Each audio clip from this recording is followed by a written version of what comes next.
Et ahora et bienvenue sur Jurismana. Aujourd'hui, nous allons rapidement examiner la Cour des comptes.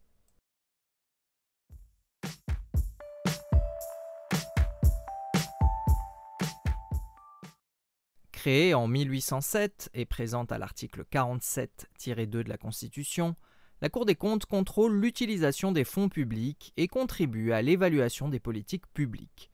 Elle est la juridiction supérieure des chambres régionales des comptes. Sous l'autorité du premier président, la Cour des comptes est composée de magistrats financiers répartis en 7 chambres spécialisées. Le secrétariat général, composé de magistrats, assure la direction de l'administration de la Cour. Le parquet général, près de la Cour, est dirigé par le procureur général. Ce dernier doit veiller à l'exécution des lois, éclairer la Cour de ses avis et l'aider à mettre en œuvre ses décisions. Les auditeurs sont généralement recrutés à la sortie de l'ENA, appelée aujourd'hui INSP, mais il existe aussi un recrutement extérieur. Au fur et à mesure de leur carrière, ils accéderont au grade de conseiller référendaire puis conseiller maître. Ils ont la qualité de magistrats et sont nommés par décret pris en Conseil des ministres ou du président de la République. Traditionnellement, la Cour des comptes veille au bon emploi de l'argent public. Mais depuis plusieurs années, cette compétence juridictionnelle a évolué vers une compétence générale d'évaluation de la gestion publique en collaboration avec les institutions politiques françaises. Aujourd'hui, les 4 principales missions de la Cour des comptes sont de juger, contrôler, certifier et évaluer.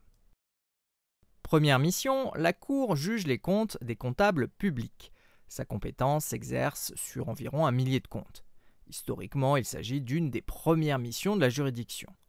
Deuxième mission, et concernant l'argent public, la Cour veille à la régularité et à l'efficience et à l'efficacité de la gestion. Pour ce faire, elle contrôle l'État et globalement toutes les personnes publiques et privées où transite de l'argent public.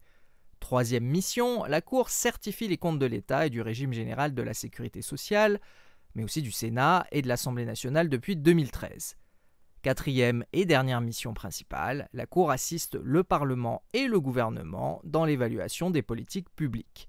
Elle cherche à vérifier si les résultats d'une politique publique sont à la hauteur des objectifs fixés et si les moyens budgétaires sont utilisés de manière efficace et efficiente. Et voilà, nous en avons terminé avec cette petite présentation de la Cour des comptes. Merci à tous et à très bientôt sur Jurismana. Parheyane!